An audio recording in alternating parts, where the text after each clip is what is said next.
मिट्टी पे भौंकेगी। हम शियों को तुमने दीवारों पे काफर लिखा है, हमने अपने बच्चों को चुप करवाया। कुछ नहीं होता, लिखने दो, हमें अपने मुल्क आमन अजीज है। तुमने हमारे जुलूसों के रास्ते रोके, हम पुरअमन रहे। तुमने हमारे नौजवानों के जनाजे हमारे कांधों पे उठवाए, हम खामोश रहे। लेकिन हम अपनी जात की हद तक खामोश हैं।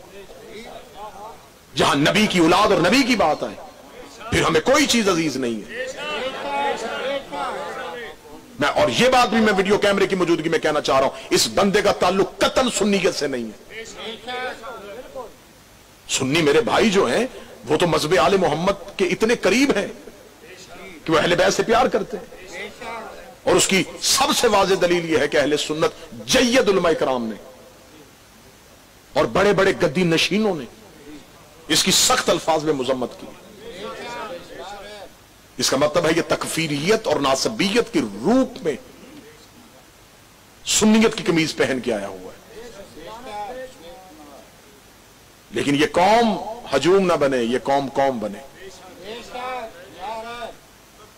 कतन ये नहीं है कि आप 4 दिन शोर करें और 4 दिन के बाद आपको पता ही ना चले, जैसे वो सिंध का एक मलौन इमाम जमाना की गुस्ताखी करने वाले को ये कौम भूल गए। 4 दिन सोशल मीडिया पे शोर करने के बाद फिर आप ही खामोश हो जाए। नहीं, हमें इसका मंतकी अंजाम चाहिए। 2 मुतालबे हैं हमारे हुकूमत के सामने, 2 मुतालबे हैं। मैं जहां तक पहुंच सकता हूं मैं अपनी जाती हैसियत से पहुंच रहा हूं। हमारे 2 मुतालबे, या मुनाजरा करवाओ या इसका सर दो, या एक बार ये झगड़ा सिरे से खत्म करो, इसका शौक पूरा करो, इसे को आए। ये बंद कमरे में बैठ के चैलेंज कर रहा है ना, तो हमें बता दो, देख कहां बैठा है ये। हमें एड्रेस दे दे कि मैं यहां बैठा हूं, हम आ जाते हैं।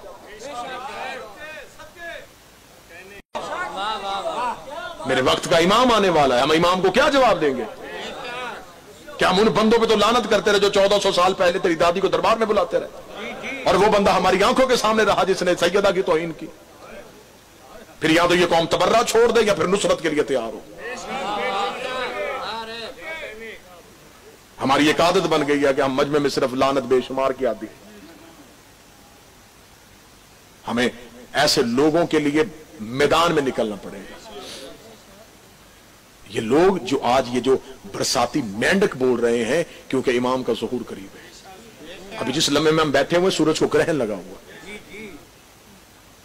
दुनिया मौत के खौफ से घरों में छुप के बैठी हुई है। ये सारी तब्दीलियां तुम्हें बता नहीं रही कि कोई आ रहा है।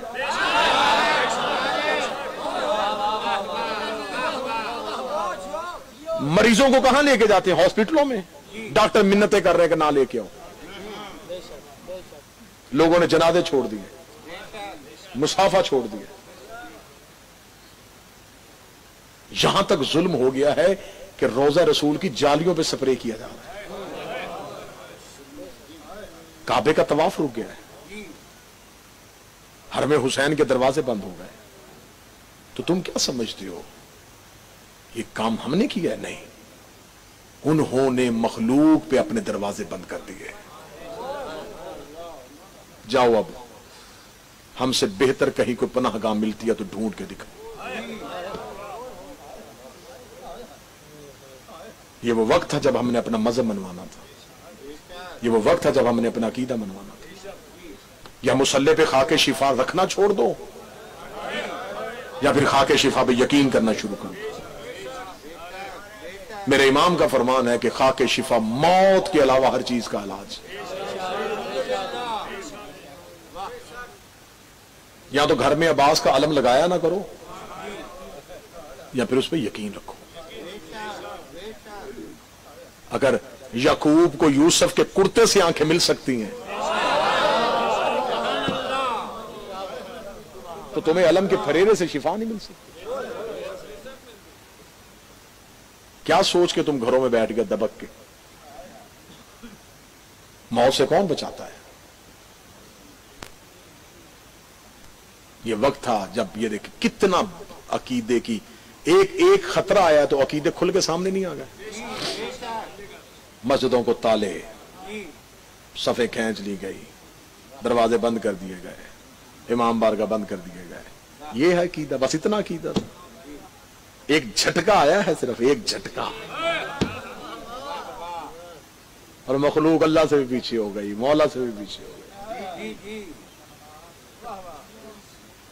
ये वक्त है जब हमने अपना अकीदा मनवाना है। अपने अकीदों को पुख्ता करो, यकीन करो कि ज़हूर बिल्कुल करीब है। किसी भी वक्त तुम्हारे कान में सदा आ जाएगी कि तुम्हें मेहंदी बुला रहा।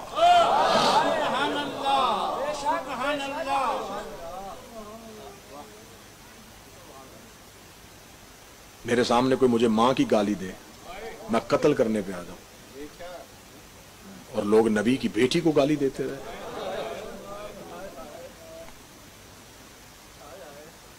हमारा मुतालबा है, हम पुरअमन कौम है, हमने अपने नौजवानों को बहुत मजबूर से रोका हुआ है। हम इस घर के मामले में मरने मारने पे आ जाते हैं। इसने तौहीन पे तौहीन की, हमसे बर्दाश्त नहीं हो रही। यहां हुकूमत मुनाजरे का बंदोबस्त करे। अगर हुकूमत मुनाजरे का बंदोबस्त नहीं कर सकती तो उस मलाउन को जल्द अज जल्द सजाए मौत दी जाए। गुस्ताखे ज़हरा की इस दुनिया में रहने की गुंजाइश नहीं है। डूब के मर जाओ बगैर, तो तुम्हारे अंदर की नफरत अभी भी खत्म नहीं हुई। 4 घंटे तुमने दरबार में खड़ा किए रखा मोहम्मद की बेटी।